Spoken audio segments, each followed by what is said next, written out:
They walked me out at 11:14 on a Wednesday morning. I remember the exact time because I had just gotten a coffee from the break room. The same break room my father built into this building when he renovated the third floor back in 2003. The security guard, a young guy named Kevin who I'd known for 2 years, couldn't look me in the eye. He just gestured toward the elevator and said, "Sir, I've been asked to escort you out." I nodded. I picked up my coffee. I walked. My new son-in-law was standing in the doorway of what used to be my office when it happened. He had moved into that office 4 months earlier after the board voted to bring him in as CEO. He didn't say anything as Kevin walked me past. He was on his phone. He didn't even look up. I want to be clear about something before I tell you the rest of this story. I am not a dramatic person. I've never been the kind of man who enjoys confrontation or spectacle. My wife used to joke that I had the emotional expressiveness of a parking meter. So when I tell you that I walked out of that building holding a cardboard box and a lukewarm cup of coffee without saying a single word, I need you to understand. That wasn't weakness. That was the most deliberate thing I have ever done in my life. My name doesn't matter for this story. What matters is that I had worked at Hartley Industrial Solutions for 22 years. My father founded it in 1987 out of a 2-car garage in Columbus, Ohio. He built custom fabrication equipment for mid-size manufacturers. Nothing glamorous, nothing that would get you on the cover of Forbes, but solid, reliable work that kept the lights on for a lot of families in central Ohio. When he passed in 2011, he left the company to me and my 2 sisters through a trust structure that his attorney, a meticulous man named Arthur who had been with us for 30 years, had spent the better part of a decade designing. Under that trust, I held a 73% controlling interest. My older sister held 15%. My younger sister held 12%. The arrangement was designed to be simple. As long as I was alive and competent, I had final say over the direction of the company. The other 2 could vote, could sit on the advisory board, could voice concerns, but the controlling interest was mine. Arthur had built in specific language around what he called the stabilization clause, which meant that in any situation where the majority holder chose to exercise direct control, no board vote was required, no presentation, no deliberation period. The majority holder could act unilaterally. I had never used that clause in 12 years. I had never needed to. When my daughter got serious with the man she would eventually marry, I was genuinely happy for her. He was smart, well-spoken, had an MBA from Ohio State and had spent 6 years at a consulting firm in Chicago doing operational restructuring for manufacturing companies. On paper, he was exactly the kind of person a company like ours needed to grow into the next generation. I had always known that the fabrication business was changing. Automation was eating into the custom work. We needed someone who understood process optimization, who could see where the industry was going and position us accordingly. My son-in-law. I'll call him my son-in-law throughout this, because that's the relationship that matters here. Seemed like the answer. The board agreed. My older sister was enthusiastic. My younger sister had reservations she didn't fully articulate at the time. I overrode them both and voted to bring him in as CEO in January of last year. I stayed on as a senior advisor, kept my office on the 3rd floor, kept my parking spot, kept my access badge. The plan was a gradual transition, a partnership. He would modernize. I would provide institutional knowledge. It would be good for everyone. Within 6 weeks, I knew something was wrong. It started small, the way it always does. He began restructuring the operations team without consulting me. Not dramatic changes at first, just shuffling reporting lines, renaming departments, bringing in 2 of his former colleagues from the consulting firm to run process improvement. I noticed but didn't say anything. He was the CEO. He was supposed to make operational decisions. That was the whole point. Then he let go of my father's head of manufacturing. This man had been with us for 19 years. He knew our equipment, our clients, our quirks, our history. It was not flashy. He did not give polished presentations. He showed up every single day for 19 years and never once shipped a defective unit to a client. My son-in-law replaced him with someone from outside the industry who had a background in lean manufacturing for consumer goods. Different world entirely. I called my son-in-law that evening. I was calm. I told him I thought the decision was premature, that the transition period was risky, that our clients expected continuity. He listened politely and then said something I've thought about many times since. I appreciate your perspective, but I need to build the leadership team that fits the company I'm trying to build, not the company that already exists. I sat with that for a long time. Over the next 3 months, 4 more senior people left or were pushed out. Our head of client relations, 2 of our 3 senior engineers, our controller, a woman who had managed our books with near-perfect accuracy for 14 years. Each time, I heard about it after the fact. Each time, I raised concerns. Each time, my son-in-law listened respectfully and did exactly what he had already decided to do. I watched the company my father built begin to change in ways that made me deeply uneasy. Not because change was wrong, I understood that change was necessary, but because the people being removed were being replaced with people who didn't know us. Who didn't know that our biggest client in Michigan had a specific tolerance requirement that wasn't in any contract but that we had honored for 11 years because it mattered to them? Who didn't know that we never scheduled major delivery runs during the last 2 weeks of December because our warehouse team had families, and my father had made a promise 30 years ago that he kept until the day he died? Those things weren't in any manual. They lived in the people who had been there, and those people were leaving. My younger sister called me in March. She was upset. She'd heard from 2 of the people who had been let go, and she wanted to know what I was doing about it. I told her I was watching and waiting. She said that wasn't good enough. I told her I agreed with her, but that acting too quickly could trigger a legal and governance battle that would hurt the company more than the changes already had. I told her I was monitoring everything, that Arthur was keeping close watch on the financial disclosures, and that I would act when I had enough information to act decisively and correctly. She didn't like that answer. Looking back, I understand why. What happened in April was the thing that clarified everything for me. My son-in-law announced a new contract structure for our remaining senior staff. Essentially, he was asking them to sign updated employment agreements that included non-compete clauses, broad enough to effectively trap them if they chose to leave. Several of them came to me privately, worried. They felt like they were being boxed in. One of them, a man who had been with us for 11 years, told me he felt like he was being set up to fail and then trapped so he couldn't go anywhere else. I called Arthur that night. I told him what was happening. He was quiet for a moment and then said, "You know what you have the authority to do. The question is whether you're ready to do it."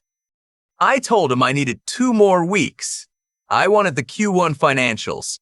I wanted to see the numbers before I moved. The numbers came in on a Friday afternoon in late April. Revenue was down 14% from the same quarter the previous year. Client retention had dropped. We had lost 2 accounts we'd held for over a decade. The operational costs had gone up significantly. The new consulting firm my son-in-law had brought in was billing us monthly at a rate that made my eyes water. We were not in crisis, but we were trending in a direction that, if it continued, would put us in crisis within 18 months. I called Arthur. I called my sisters. I told them it was time. And then I went to the office on Monday morning like nothing had happened. I want to explain why I did it that way, because this is the part that some people don't understand. When the stabilization clause was invoked, it required me to formally notify the board, schedule an emergency session, and appear in person to exercise control. The board session couldn't happen for 10 days. There were procedural notice requirements.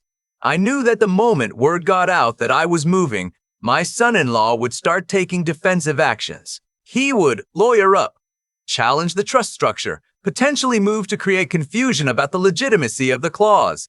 I needed those 10 days to be quiet ones.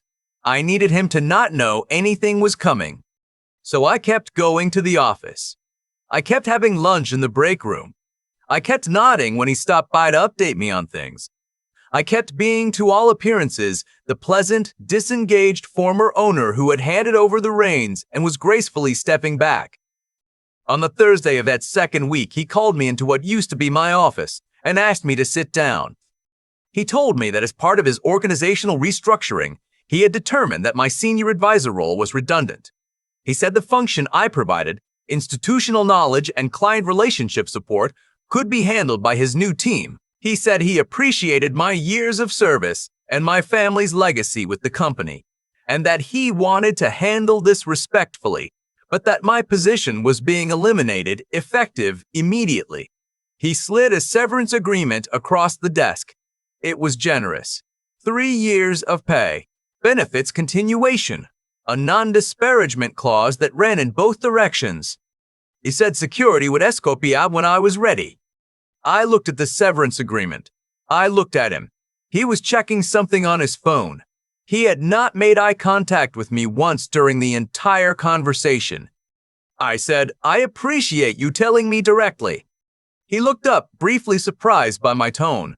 I think he expected tears, or anger, or pleading. He said, "Of course, this is a business decision. It's nothing personal." I said, "I know." I picked up the severance agreement, folded it in half, and put it in my jacket pocket. "I'll need a few minutes to get my things." He nodded and went back to his phone. Kevin walked me out 20 minutes later. I shook his hand at the lobby door. I drove to Arthur's office. The board session was scheduled for the following Monday. Arthur had already prepared the documentation. The notice had gone to all board members as required, worded in procedural language dry enough that my son-in-law, who received it as CEO, apparently read it as a routine administrative matter. His assistant later told one of our longtime board members that he hadn't even opened the full attachment. He walked into that Monday meeting expecting a quarterly review. The conference room was on the 4th floor. My son-in-law arrived 2 minutes late, a habit he had, something that had always quietly bothered our veteran board members, and found the room fuller than he expected. Arthur was there. Both of my sisters were there. 3 of our 4 independent board members were present in person. The 4th was on video, and I was sitting at the head of the table, where I had not sat in 4 months. He stopped in the doorway. I said, "Close the door, please." To his credit, he didn't make a scene. He came in, he sat down, he looked at the documents in front of his seat, and I watched his face as he read the first page. The color changed. He looked up at Arthur. Arthur confirmed what the document said. "The screen on my bed, that's fast." And I remember thinking, as the 73% majority interest holder of the Hartley Industrial Solutions Family Trust, I was exercising direct operational control, effective immediately.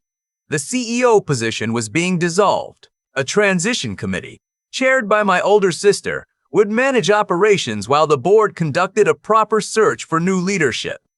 My son-in-law said, "You can't do this." Arthur said quietly and precisely, "The trust document is clear. The clause is unambiguous. It's already done." He looked at me. I don't know exactly what he expected me to say. Maybe he wanted me to apologize. Maybe he wanted an explanation.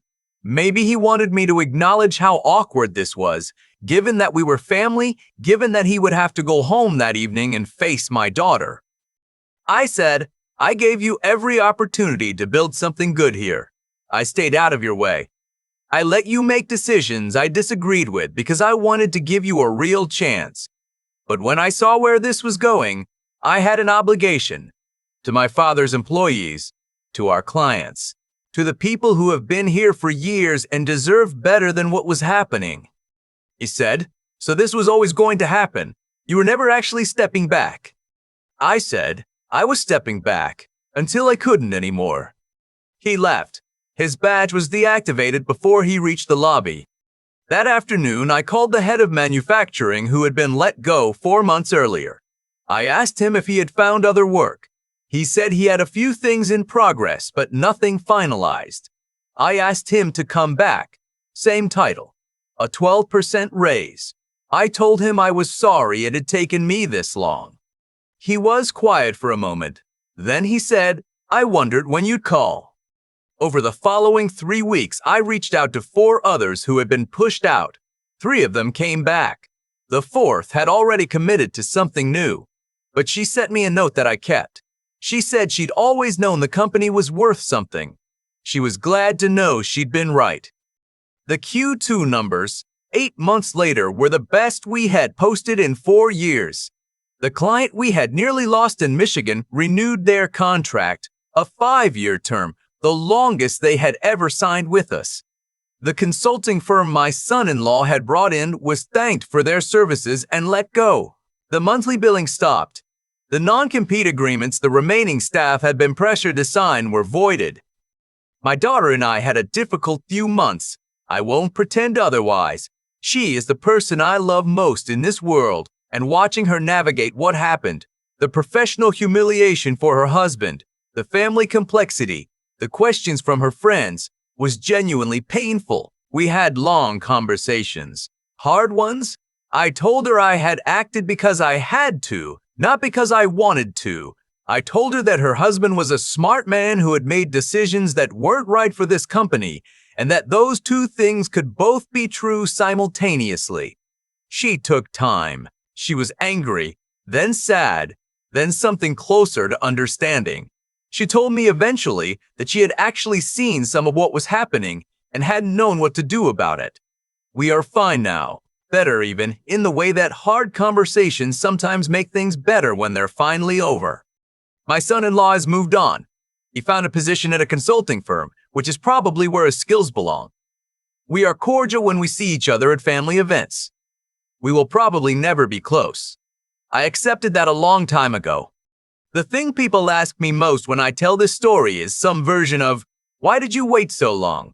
Why did you let things get that bad before you acted?" And I understand the question. I've asked it myself. The honest answer is that I was genuinely trying to give him the chance he deserved. He was family. He was qualified on paper. He had real ideas, some of which were not wrong. I wanted him to succeed. I wanted my daughter to see her husband build something. But there's a version of waiting too long that stops being patience and starts being cowardice. When the people who had given decades to this company started being hurt, I should have moved faster. That's the thing I sit with, not the decision to act. I am completely at peace with that, but the timing, the weeks I spent watching good people walk out that door while I collected more information and waited for the numbers to confirm what I already knew.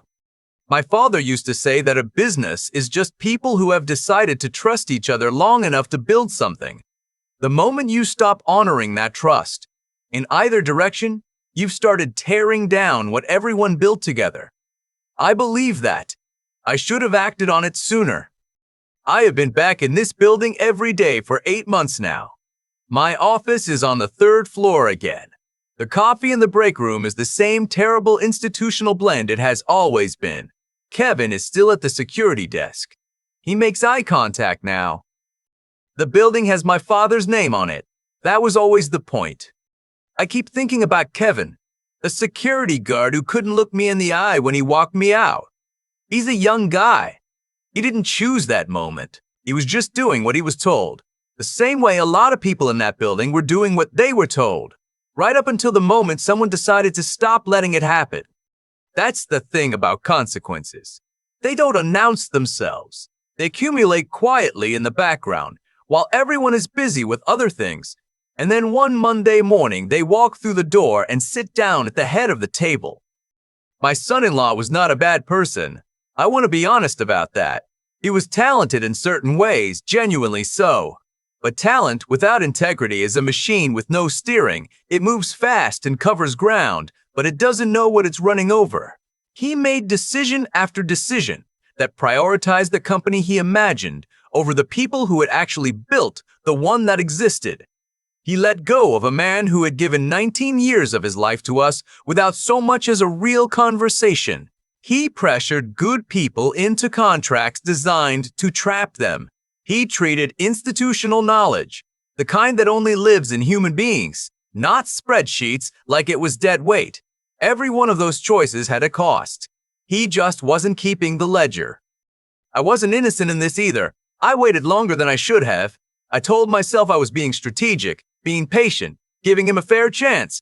And some of that was true, but some of it was also the discomfort of acting against my own family. The hope that I was wrong. The very human desire to avoid a hard thing for one more week. Real clarity, the kind that actually serves the people depending on you, requires you to be honest about what you're seeing, not what you wish you were seeing. I learned that the slow way. What I know now is that the three things that held through all of it were not complicated. The first was doing right by the people who had trusted us. Not as a policy or a principle written on a wall somewhere, but as something you feel responsible for in your chest when you see it being violated. The second was thinking clearly even when it was uncomfortable, using what I actually knew rather than what I wanted to believe. And the third was simply not stopping, not when it was awkward, not when it was painful, not when acting meant sitting across a board table from my daughter's husband and ending his tenure in front of people who had known our family for decades. The head of manufacturing came back. So did three others. That matters more to me than the Q2 numbers, more than the contract renewal, more than any of it. Those were people my father would have recognized, people he would have known by name. Bringing them back felt like keeping a promise I hadn't fully understood I'd made until I almost broke it. The building still has my father's name on it. I walk past it every morning. Some days that feels like weight. Most days it feels like direction.